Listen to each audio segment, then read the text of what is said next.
All right. Let's let's let's try this.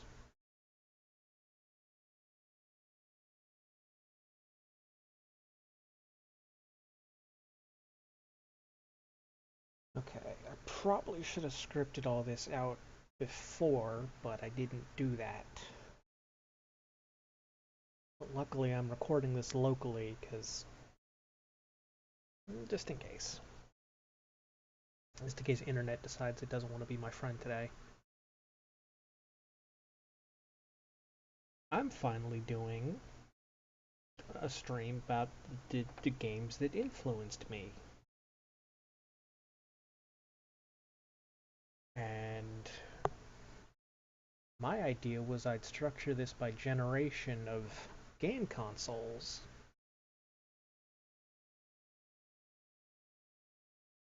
But I don't know if that's the best way to go about it, but I think that's the way I'm gonna go about it, even though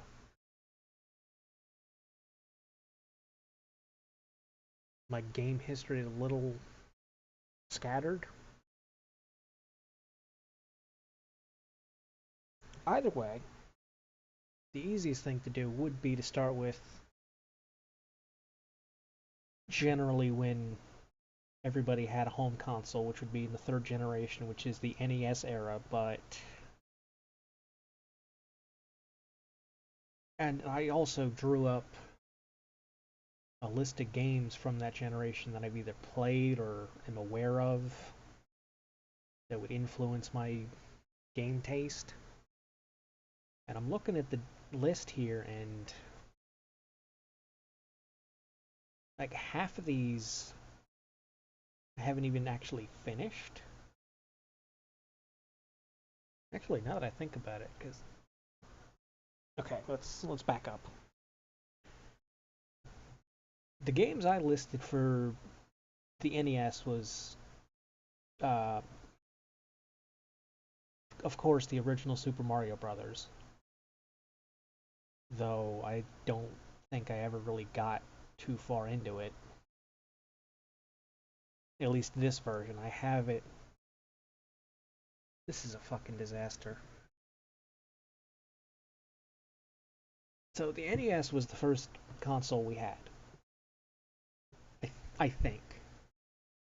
I mean, chronologically, it would have to be the first, right? And if I'm remembering correctly, the only game that we actually had for it, that we had for it, was a 2-in-1 card of Super Mario Brothers and Duck Hunt. That came with the Zapper. But I don't think I ever really played either one too much.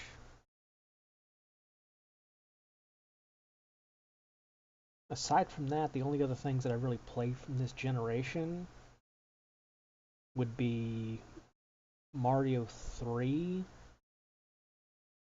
but I played that through a GBA re-release. The first Zelda, which I did as a Let's Play on my original channel.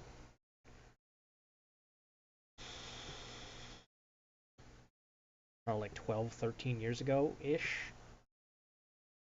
And I wasn't very good at it. And then the other things I have listed here are the Mega Man games that were on the NES, but I don't think I finished any of them. And the original Metroid, which I don't think I've beaten legitimately. I think I've played that only through Zero Mission from the Game Boy Advance, but I think I ended up using a password to beat it that way. So, not a whole lot in the third generation I really played. That said, there was a generation that I'm a little more familiar with. And that would be the fourth generation, which I should have jotted down specifically what generation this is. But it encompasses the Super Nintendo and the Genesis era of games.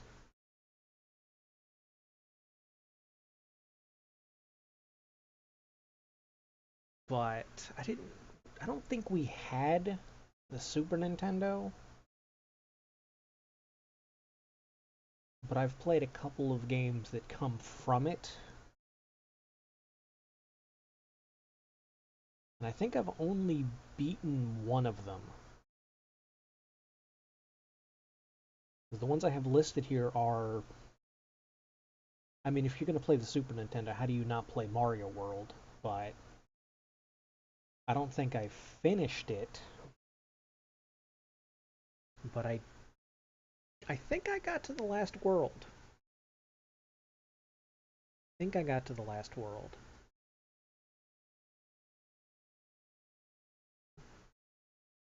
So that must count for something. And then this is a bit of a side note, but I have down here Bubsy, which I didn't play, but I know I've seen. I think my dad played it. I don't know if he played the Super Nintendo version or the Genesis version, but I remember him playing a Bubsy game. The next one I have listed is Secret of Mana, which I emulated and then tried to do a Let's Play of it on, I think it was my original channel. Because there was somebody I watched around that time, they were doing like a 16-bit winter sort of thing. And then I wanted to take part in that, so I had them send me the little intro they had made for it, but at the time, I think I was on a laptop that could barely run anything. So it was just, the game was too laggy and I didn't get too far into it, and I never actually went back to it. The other two games I have listed here are Yoshi's Island, which, I mean, that's when it was released, but that's not the version I played. I played it on a GBA re-release years later. I finished that though. It wasn't easy, but I finished it. And then the last one I have listed here, even though I've barely played it, is Super Metroid because, well, I'm a Metroid fan, though that hadn't been established at this point in game history yet.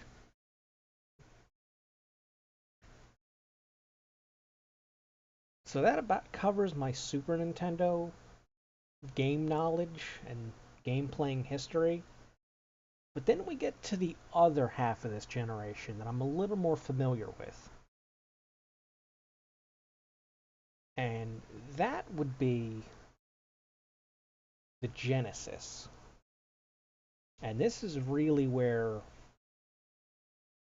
my taste for retro games was born, in a sense. Like, I'm not super gigantic retro games guy, but any love that I have for retro games was born of the Genesis era of games, which we did own a Genesis at one point. I don't recall playing it, and I don't think we had many games for it, but I know we had it. But that's not what sparked my love for retro games, Genesis games specifically. That was the Sega Smash Pack, specifically the PC version of it. And I have the disc sitting around here somewhere. I don't remember exactly where it is, but I still have it because I have a twin pack of Sega Smash Pack 1 and 2. And that covers most of my Genesis game history.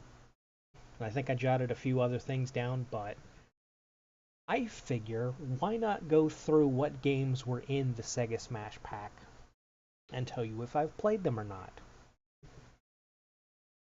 So first off, once I find which element of my layout it is. So we have Sega Smash Pack 1 with 8 classic hits in it. Hopefully you can see that. I can read it from my display, but I don't know if you can. And then in order, the games that are listed in the Sega Smash Pack PC version are Altered Beast, which I played a good chunk of on the Smash Pack, and then eventually, when I got the Sega Genesis Collection for the PlayStation 4, I finally finished it by abusing Rewind. I think legitimately I've gotten to at least stage 3 or 4, but never legitimately finished it, but I saw the end screen, so I'll count it. Next would be Columns, which it is a tile matching game essentially. I didn't play that much. Then there was Golden Axe, which is also in the Sega Genesis collection. I've played it a little bit, never got too far in it, but I would like to go back to it. Maybe I can try playing that on stream. I may have to emulate it though, because I don't know if the Smash Pack will run, given that was designed for XP at the latest, and I'm on Windows 10. But Golden Axe is fun. Supposedly there's 3 of them that were released on the Genesis, and the Sega Smash Pack only includes the first one, but the Genesis collection includes all 3. Then there's Outrun, which is a car game, which I don't remember much about because I haven't played it in years. But you try to get as far as you can within the time limit, and I think there's branching paths, and it seems interesting enough, but I could probably pick better Genesis games to play. Then there's Phantasy Star 2, which is an RPG. And I played a little bit of that.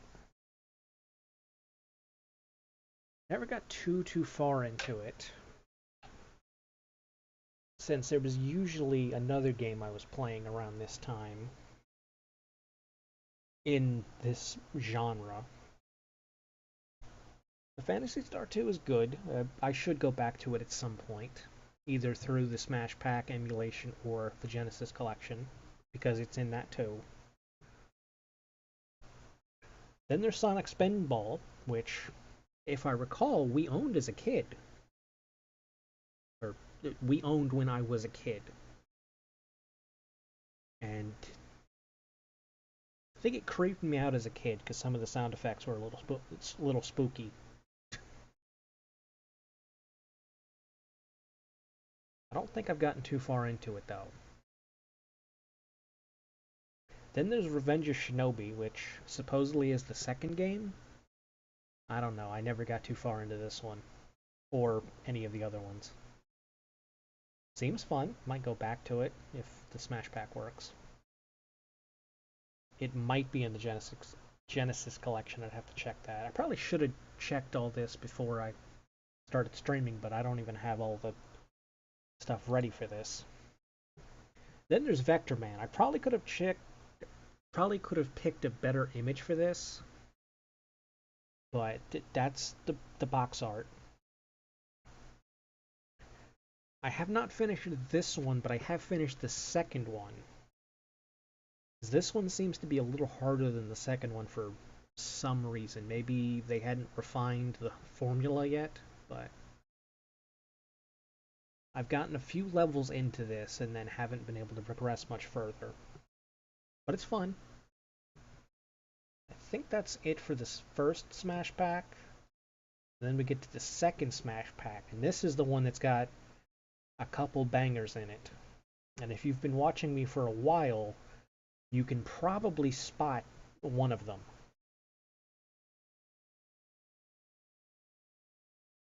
Regardless, this pack has Comic Zone, which is a neat game that I've gotten maybe 2 or 3 stages in.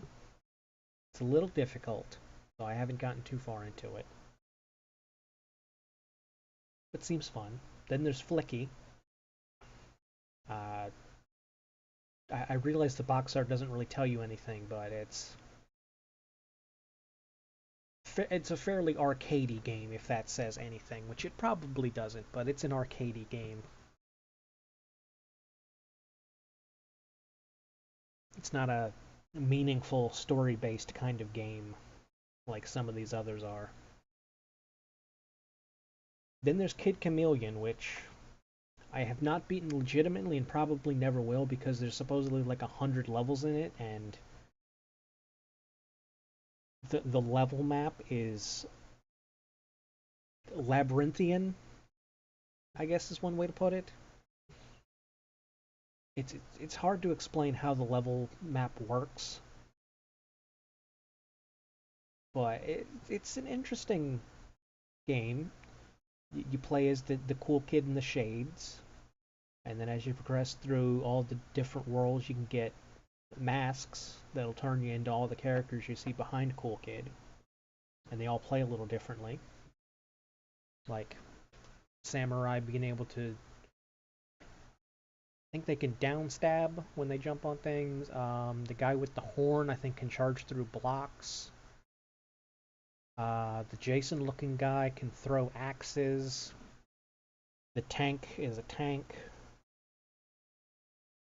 The knight, if I recall, when dropping from high enough, that can break blocks, and they have a lot of health.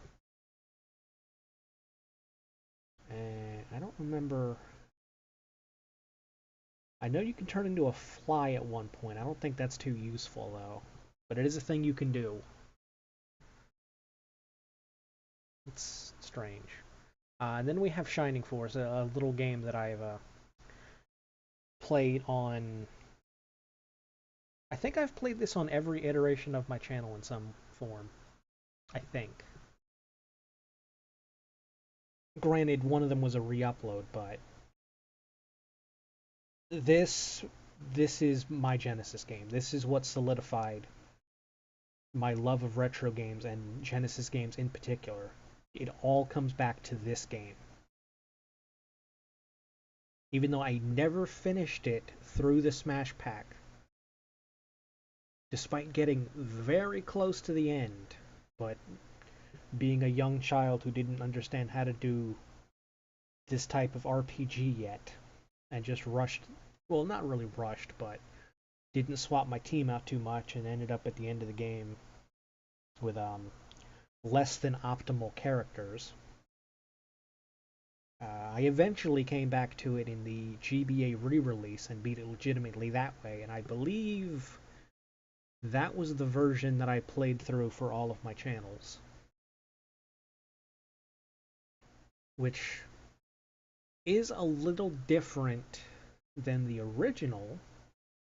In some ways I prefer, and in some ways I don't, because it changes the stats a little bit on some of the characters and makes some better than they were before. And it's overall it's good. It adds story, adds characters. It builds on some of the mechanics that were introduced between this original game and the re-release. It's it's a good game. The re-release is also good, even though it was on the GBA, so it's a little too bright if you're trying to emulate it.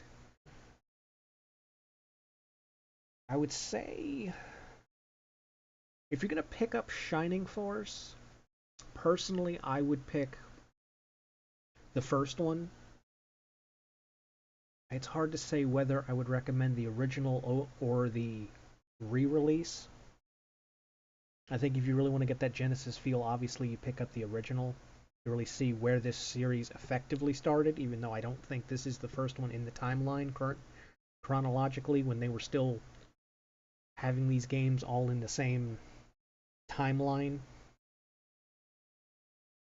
But very good game. Very good game. I've played it numerous times. Very good game. Finally played the sequel earlier this year. It's different, but still quite good. Highly recommend. Then there's Sonic 2. Not one, but two. For whatever reason, Sonic 1 is not included in the Sega Smash Pack, Volume 1 or 2. But this one is. I genuinely do not remember if I beat this game through the Smash Pack or not. I think I've seen the ending, but I don't remember if I did like a level skip to get to it. Because I'm not particularly good at Sonic games, even though I own multiple. I'd have to go back to it to refresh my memory, but it is good. And then we got Super Hang On, a racing game where you race on motorcycles, which I think has mechanics in it where you can damage your bike, I think. I never really played it much. Same with Outrun, I never really played it much. I tried it, but it's not really my type of game. But what is my type of game is Vector Man 2. Even though I think I've only cleared it once, and when I did clear it, it was an enjoyable experience. It builds on what the original game does in ways that I don't remember, but it is a good game. Good game. Okay, were there any other games I wanted to point out from this console? There's Gunstar Heroes, which I don't have a picture of here, since this scene is particularly to highlight the Sega Smash Pack. But there's Gunstar Heroes, which is in the Sega Genesis collection, and I've tried it, and I'm not very good at it.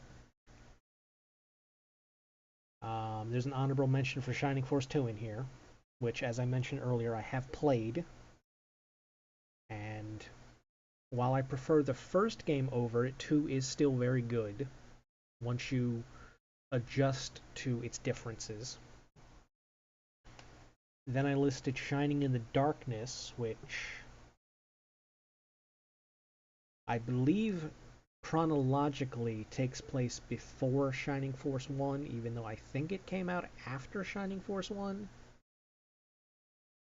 But it plays completely differently. It is a first-person dungeon crawler-esque game with you and two of your friends as your party members, and I've gotten about halfway through it. I played a good chunk of it through an iOS version, and then got the Sega Genesis collection, and then tried picking it up there, and haven't quite gotten back to where I was, but it is a good game. I really need to get back to it and finish it at some point. And then the only other game from this generation that I felt the need to mention, because I still own it and have played it and beaten it once, was Toy Story. Though I have the PC version, which I think is similar to the Genesis version.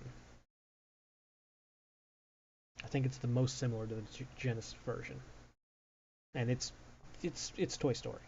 That's the simplest way to put it.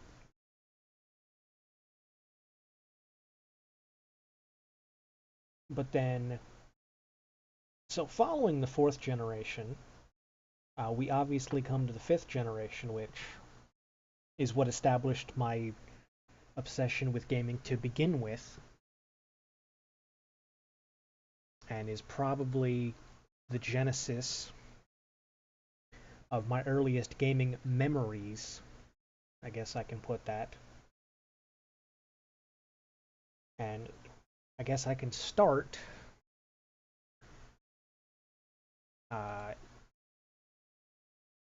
with Jaguar games. If I had formatted this correctly, that wouldn't have been that. So, for those who are aware, the Jaguar was not a exceptionally successful console. If you're familiar with the Angry Video Game Nerd, he has done a couple videos on it where he likened it to a toilet and fake shit in it. Though the CD attachment does not help it. But I am of the opinion that the Jaguar only really had two good games. This is not an opinion that everybody shares, but it's my opinion, so it obviously matters more. And those two good games that the Jaguar had are, as you can see, Alien vs. Predator, which is a first-person shooter. I don't know if you can see the little preview of the game, but it's a fairly primitive first-person shooter that released in '94, and I was exposed to it at a young age, and it was what introduced me to Aliens. And yeah,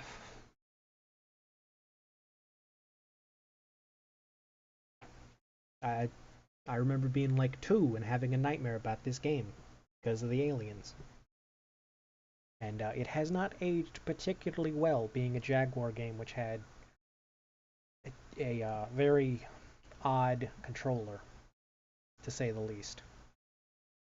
But aside from Alien vs. Predator, the other good game I'd say that this console had was its port of Doom.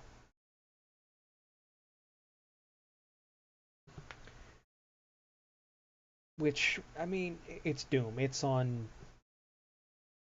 almost literally everything at this point. You could have it on kiosks, pregnancy tests, calculators, the 3DO, Super Nintendo, the 32X, the Jaguar, the PlayStation, put a pin in that, the PC, and they're all different versions. Some are quite good, some are quite bad. I'd say this is one of the better ones. Though, if I recall correctly, this is visually this is one of the better ports, but I think they left out the music entirely, which how do you leave out the music in a Doom game? Though I suppose it by default is better than the 3DO version, considering the 3DO version was thrown together in what 10 months using this game's code as a base. And then the music, since this version didn't have any music, then it had to be improvised, so they had the music done by somebody who didn't particularly do good things in the future, so we won't mention him, but he figured he could just it's a long story, but he wanted to port Doom onto the 3DO and didn't understand how game development worked in the slightest, despite I think heading a video game company, and just figured, well, we're going to put new enemies and new weapons into the game. Here's a picture of them. That's all you need, right? That's irrelevant. The 3DO port, very bad, poorly optimized, has to run the smallest screen size possible to still drop frame rate. The Jaguar Doom's not like that. It's a relatively good port. It is not my favorite port. Uh, Pin, but it's good. And I can't say I personally haven't played it because I have. Granted, I played it about 26 years ago, at least, when I was an infant, and don't really remember any of it, but I've been told I have played it. But that is all of the Jaguar library I feel needs to be addressed. Now, as you can probably imagine, given that this is here, which I forgot to resize, the other half of the generation that I'd like to mention is the PlayStation. This is really where I got into games. Granted, we didn't have a whole lot of them, but every well, I can't really say every game I'm about to mention we still own because I have a lot listed here, or I have a few listed here that were either emulated or we just don't have anymore for no particular reason. But the first game that I want to mention, as you can see, is Blasto, which is a platformer. It's a mildly difficult platform where you play as Captain Blasto. You jump around, you shoot aliens. You have one-liners voiced by the late Phil Hartman, who supposedly was going to be in the sequel had things not happened to him, unfortunately. The game is not easy. I beat it a year or two ago, and I discovered it's not easy. When I originally had played through it, I got like halfway through and then ran out of lives and ran out of continues and game over. My copy's a little old, not that that really matters, but it created some interesting graphical issues where sometimes parts of the stages wouldn't load in and you could just they just wouldn't load in so you couldn't stand on them. But regardless, I did finish this game. I stockpiled a ton of lives and still had to use a continue when I got to the final boss because it wasn't particularly easy, but I did finish it, which is good because I've had this game for a while. And I've known about it since I played a demo of it on a demo disc released in '98, which is also where I discovered games like Einhander, which I don't have a picture in here for, since you really can't easily obtain it in this particular country. But that was kind of my introduction to shmups, and Einhander is a fun game. I played the demo of it quite a bit, and I think that was all that was really on that demo disc that's worth mentioning. I think everything else was just like trailers. There was a demo version of Tekken 3 that I played a little bit, but had maybe 2-3 characters in it, so it's not a whole lot. Regardless, the next game is Die Hard Trilogy, which if you watched me uh, years ago, you watched me play through the entirety of all three parts of it, as it's 3 games of 3 different genres covering the first 3 Die Hard games. And the first one's the best. It's a bird's eye view arcadey game where you run through Nakatomi Plaza and shoot a bunch of terrorists and get shot by them even more than you shoot them. And it has memorable voice lines like "Ho ho ho, I have a machine gun." It's got an explosive shotgun for reasons. The first part's fun. The second part's a rail shooter. It's less fun, but still aight. At the end of the game, you can throw a missile at a plane and get a good cop bonus and a Merry Christmas simultaneously, which I think is still clipped on this channel. And then the third game, I prefer not to talk about the third game because it's driving sim. And I know I haven't beaten it legitimately because it's not fun. But I have seen the ending. I just skipped a good chunk of the game to get to it. If you pick this game up, I would recommend just play the first one. Just play the first portion. That's my recommendation. Just play the first portion. Second one if you want, but we don't talk about the third one. What we do talk about, as these are out of order, apparently. Where is it? Yeah, these are mega out of order. Okay, well, we'll deal with that. Final Doom. This isn't all of Final Doom. Why is that playing automatically? Final Doom. So, this is not the entirety of Final Doom as it would be known on the PC. This is, well, Final Doom is a compilation of the master levels for Doom 2 and the two map sets of the TNT Evolution and the Plutonia Experiment.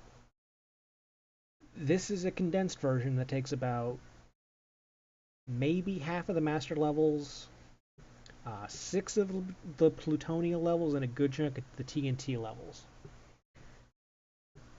It's it's good.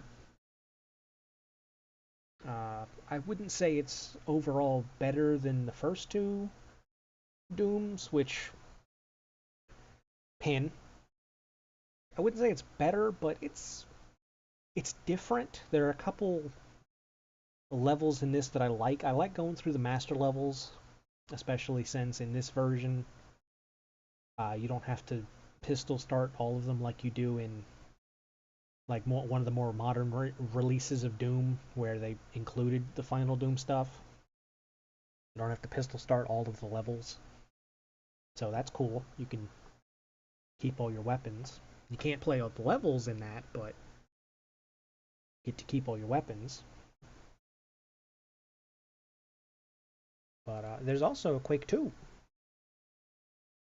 which this is probably the reason why I generally prefer 2 over 1. I know 1 is regarded as the better game, especially nowadays, whereas nowadays people don't like 2 at all and consider it the second worst game that it's put out. Behind only Rage, the first one, supposedly. The second one might be worse now, but as far as I know, the worst is apparently Rage, and then followed by this. Rage 2 is in there somewhere. But I enjoy this game. This one nice thing about Quake 2, as I tangent all over the place like I'm a certain chicken, is that all of its console ports are a little different.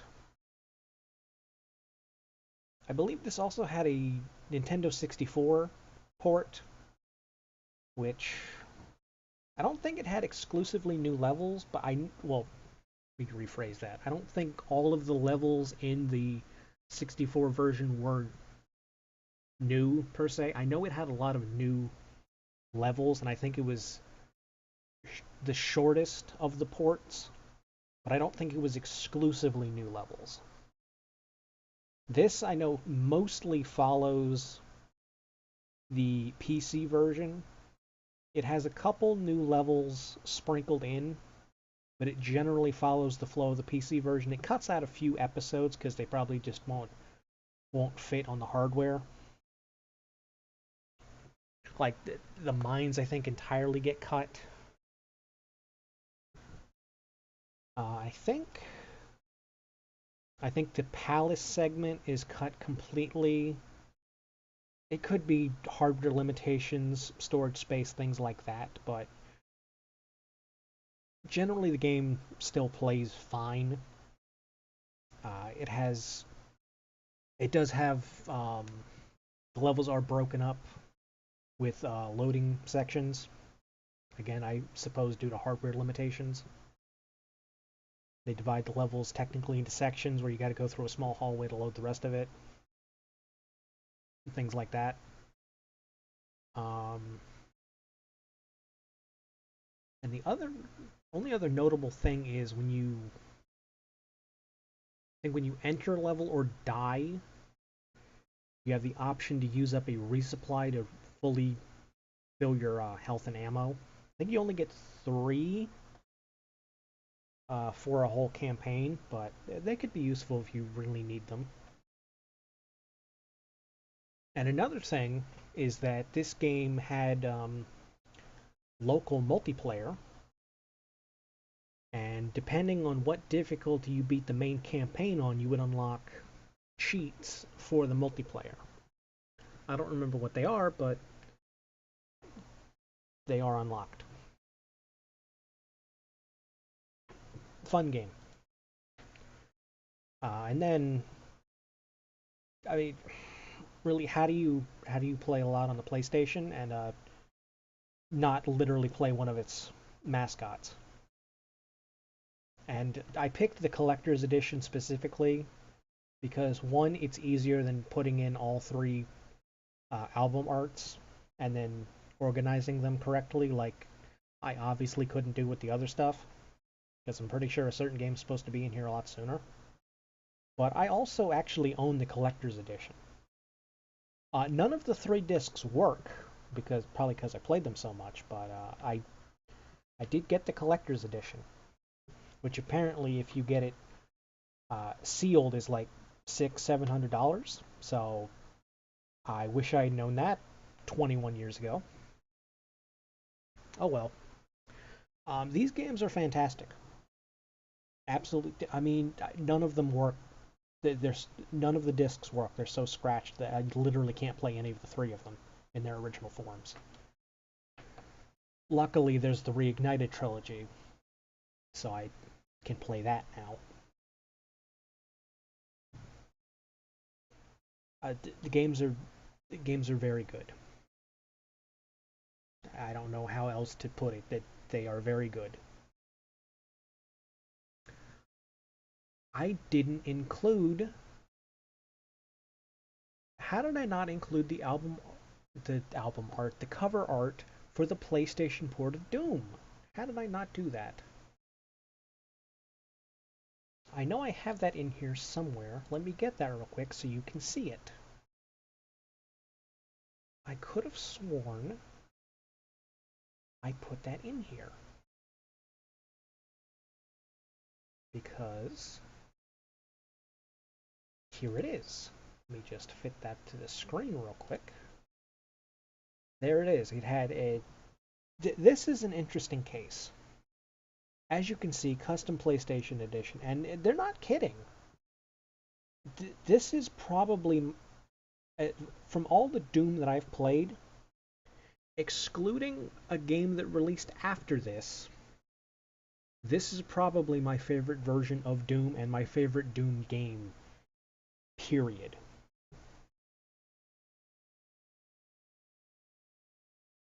The things that it does with Doom, they just hit different. Like, okay, the cover art's different. That's not much of an indication, but all the lighting is different. I don't think this one has exclusive level. Actually, no, this one does have exclusive levels because I've showcased them in both my Let's Plays of Doom. I have made special videos to highlight the levels that are present in this that are not in the PC version.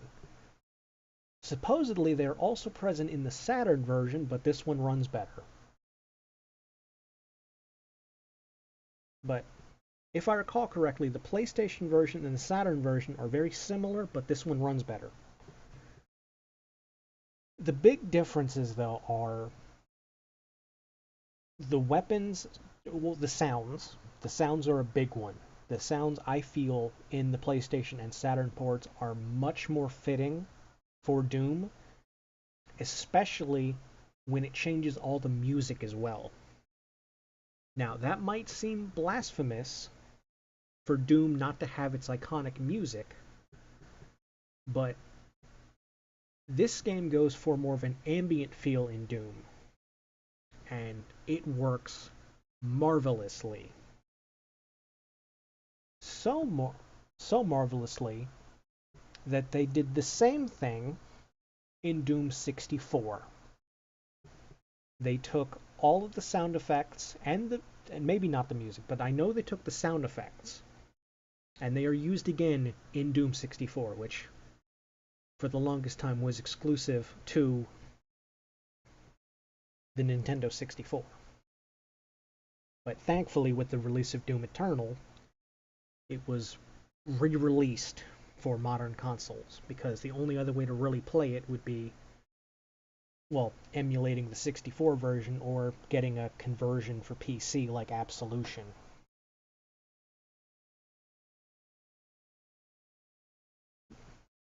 And as it stands, honorable mention goes to Doom 64 because it is legitimately a contender for my favorite Doom game. Tied with this. Not even kidding. They're just. I'm biased, sure. But the PlayStation slash Saturn port of Doom and Doom 64 just feel like they're in a league of their own. Final Doom's good and all, and I'm pretty sure it has the same sound effects from this. I mean, they were both on the same console, so they should. But just the lighting, the lighting also. I don't know if I mentioned that, but the lighting is different. The game is darker, which lends into the ambient noises. All the sound effects just sounding better. The weapons sound better. The monsters sound better. It just, for me, again biased, it makes a better experience from Doom and Doom 2 because Doom 2 was included here. Both Ultimate Doom and Doom 2 were included here. Not all of the levels, but most of them.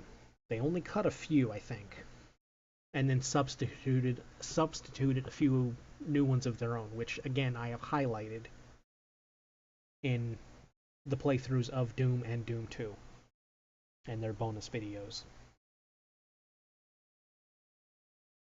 So, again, reiterating, if you're going to play a version of classic Doom, my recommendation goes to this, hands down.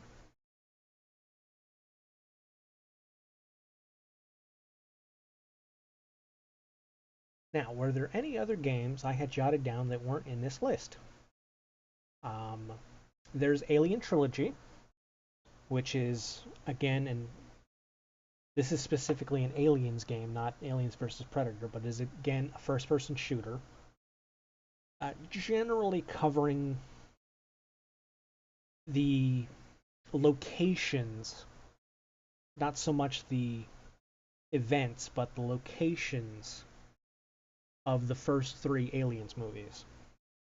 It is fairly simplistic, but it's good. Atmospherically, it is good. The music works. It's hard to pin down because I haven't legitimately finished this because I memorized its most famous cheat code, which activates all your cheats basically. So you could just warp to the end of the game, give yourself God mode and all the weapons, yada yada yada. If you're a big Aliens fan, I guess you could pick it up. I mean, we owned it at one point. I don't know where it ended up going, but we had it at one point. It's good, but this console also has a port of Doom. So, unless you really like Aliens games, when you're playing a first person shooter, you're just better off playing Doom.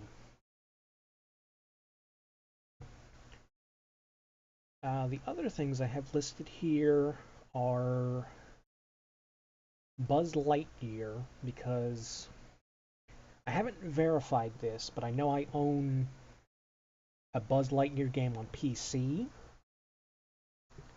which supposedly is the same game that's on the PlayStation, and it's a kids game, sure, but it's good. It's an action game.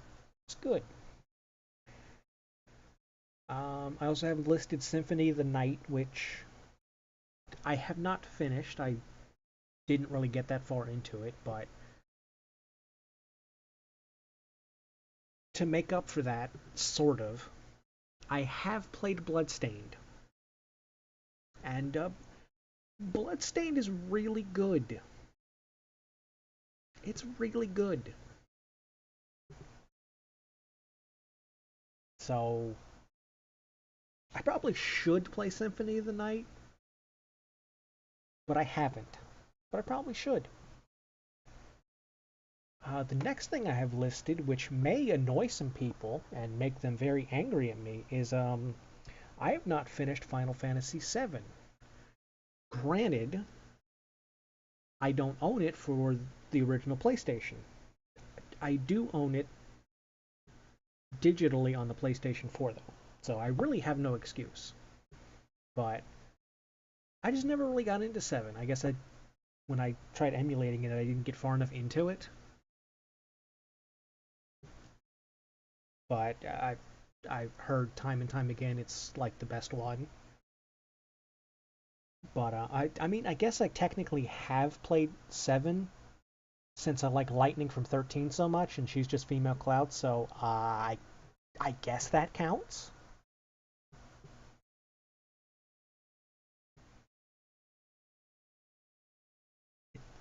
It doesn't, but I'm going to say it counts, and we're just going to deal with that. The next one down is Gauntlet Legends, which I emulated, played, and finished, and don't remember much about it.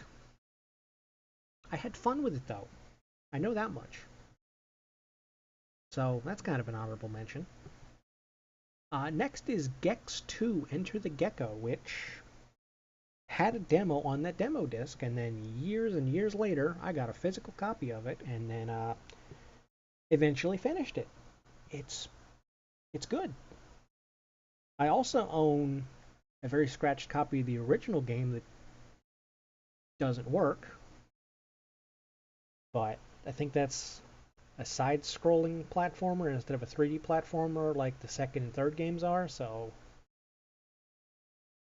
maybe I didn't miss out on much, I don't know. Next down is Mega Man Legends, which I emulated, granted. I played, I finished. I did not play the second one, and well, uh, Capcom is having a difficult time figuring out what number comes after Mega Man Legends 2. So there's that. Let's see, I mentioned Quake 2 already. I have Resident Evil on here since technically I've played the first Resident Evil, but not the PlayStation 1 version. I played the HD re-release on the PlayStation 4. And then that's all the PlayStation games minus one. And I have a brief segment for Nintendo 64 stuff, just kind of brief mentions. This is not going the way I expected it to, but because I don't really remember a lot about my experiences with these games, but they're still the ones that I played technically growing up or have played and they are in these generations. But I mentioned Doom 64, which obviously I wasn't able to fully play until it was re-released in 2020 with Eternal, but I knew of it. I played it, really enjoyed it. There's Paper Mario, the first one. Not any of the other ones, but I emulated, played, and beat Paper Mario. Good. Supposedly Thousand Year Door is even better, and if I had a console that it was on, I would attempt to see if that is true.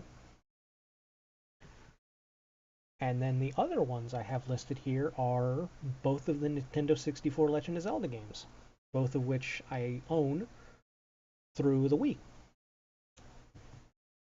But my Wii Classic controller kind of spontaneously died, so I kind of can't play them, which is a little unfortunate because while I finished Ocarina of Time, and I think I even did a 3-heart run of it, I never finished Majora's Mask, which is a little unfortunate. So I might have to emulate that one. But as I mentioned, as we're coming to the end of the 5th generation of games, that I've played. There is one in particular that I purposefully skipped over for reasons. And that reason is that game is called Parasite Eve. I don't even know where to start with this game. Genuinely, I don't know where to start with this game.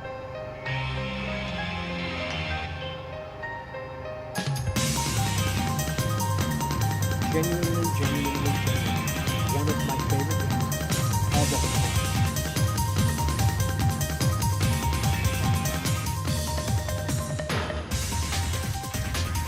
Genuinely, one of the best games I've ever played. And it aggravates me to this day that Square Enix don't really like to acknowledge it exists, say putting its protagonist in a gacha game. As much as I love this particular game in the franchise, and just really this game in the franchise, even though there's two others, putting her in a gacha game is not good enough. You had used this game as the framework for supposedly an underrated game, Vagrant Story. From what I've heard, the combat style of this game, which it shares with only this game, was the building block for Vagrant Story. Not that that matters. This game is exceptionally good, even though everybody insists the second one is better. Do not take a game that stands on its own 2 feet with its own gameplay style and then go to something that copies Resident Evil. You do not take something that takes influence from Resident Evil and Final Fantasy VII and just go to tank controls. You can't do that. The first game controls so much better than the second one does. But everybody insists the second one's better. And I just don't see it. Granted, I've beaten this game multiple times and got maybe a third of the way into the second one. I own this game physically, and the discs still work to this day, and I got them back in 6th grade. And I've been out of school for almost a decade now.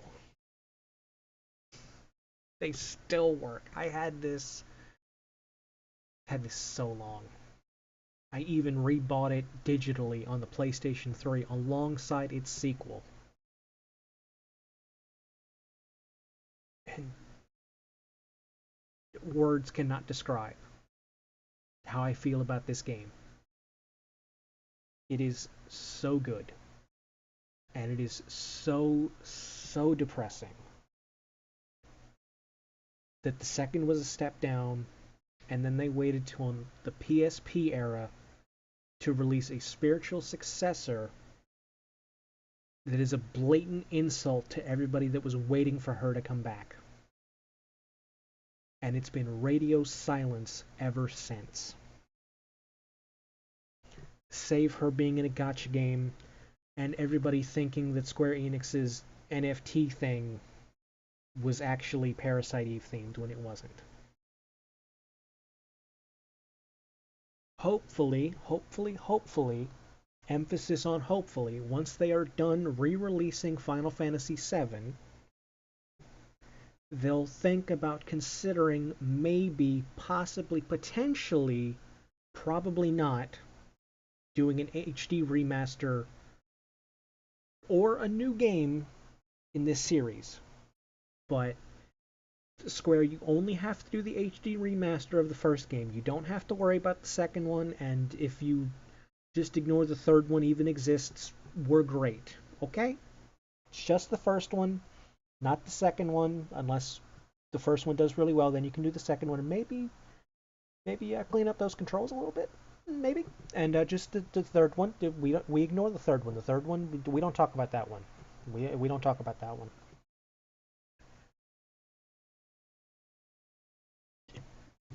I love this game. That's the easiest way to put it. I don't know why I love it so much. Maybe it was just hit the right at the right time, but it just hits different. Between this and this is genuinely probably why I love RPGs so much to this day. I don't know what it is about it that just it's it's not perfect, but it's perfect. It's not perfect, but it's perfect. Simple as that. I just realized the music's not looping. Thought I set that to loop. Oh, I didn't. Okay. Could have sworn I set it to loop. Oh well. It is now. I honestly don't know what to say. Other than, if you're a fan of RPGs, play it.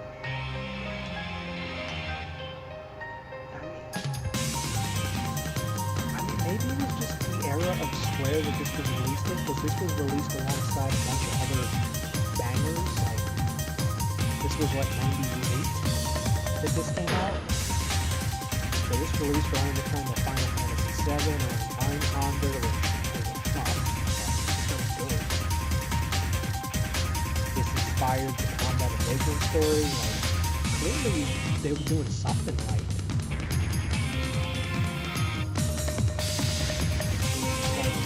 They just neglected her since the third game. It doesn't exist. I don't know what it is. I guess she just doesn't generate enough money, even though... How does... I don't know. I genuinely don't know. Maybe it's just the third game so bad. People are like, that franchise not good enough.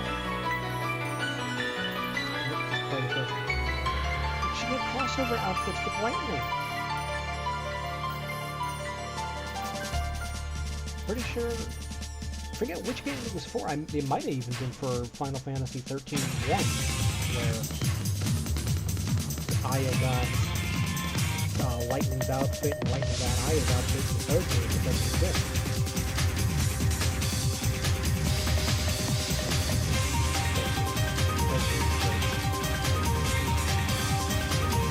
So that's all the PlayStation games that I thought to mention.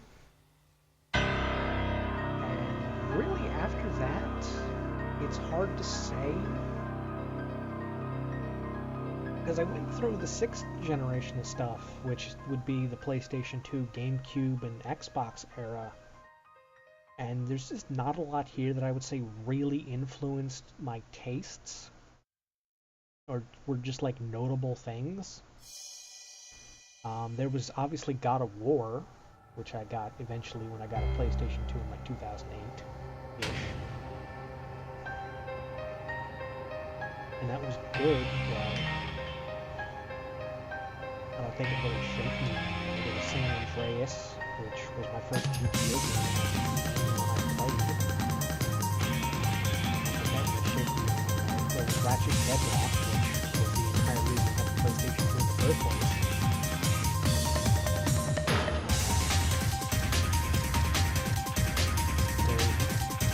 Metal Arms glitch in the system, which supposedly was released on all 3 of these.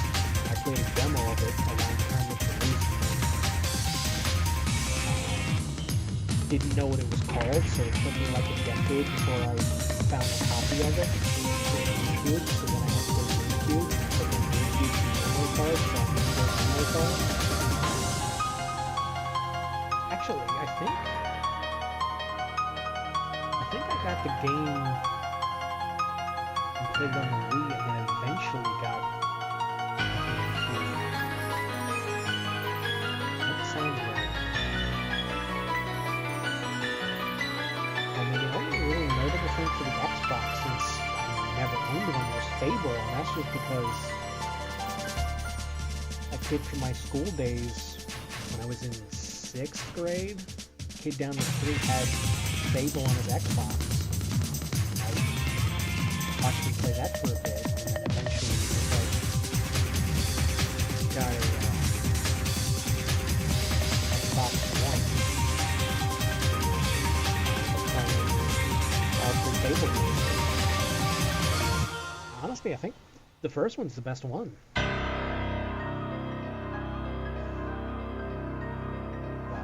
That's really all I have to say about Fable, honestly, other than the kid that ended up having it was an asshole, but that's irrelevant. Aside from that, just general things about like PC games. I wrote down Diablo 2. Diablo 2 was big for me. Then it got re-released and the magic just wasn't really there anymore. What happened? But the magic just wasn't really there anymore.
I just realized I don't have the microphone on this scene.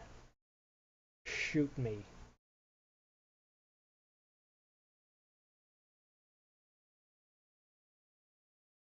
Well, that'll be easy to cut out of the upload. So there's that. Um, so quickly to reiterate, the sixth generation, which was the PlayStation 2, GameCube, Xbox era, not a whole lot stands out there. I listed Gauntlet because I have a Gauntlet game, which was fun, but nothing serious. Uh, God of War, which nowadays is great, but the first one's good. The second one I feel is better. But was it influential in my game taste? At the point I got it, not really. Um, GTA San Andreas, which was my first and only GTA game that I've played. It's good. It hasn't really, again, it hasn't really impacted my game taste. There's Ratchet Deadlocked, which, I mean, was the entire reason I got the PlayStation 2 in the first place, really. So that's got to count for something, but I mean, I guess that influenced me liking third person shooters in a way. Kinda. But you could also attribute that to Metal Arms, which I guess you'd have to attribute something to Metal Arms considering I played a demo of that game around the time it released and it stuck in my head so much that when I actually found a physical copy probably 10 years later, I was able to recognize it and then bought it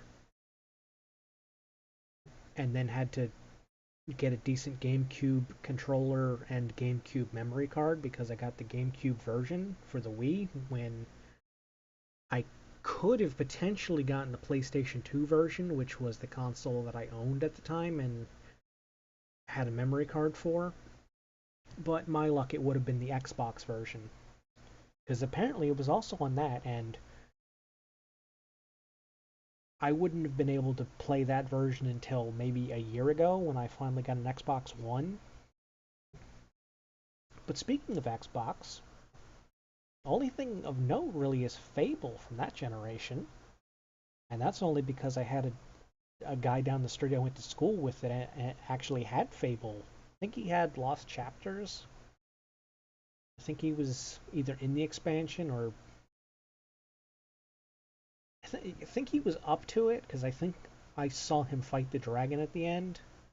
But he ended up being an asshole anyway, so eh.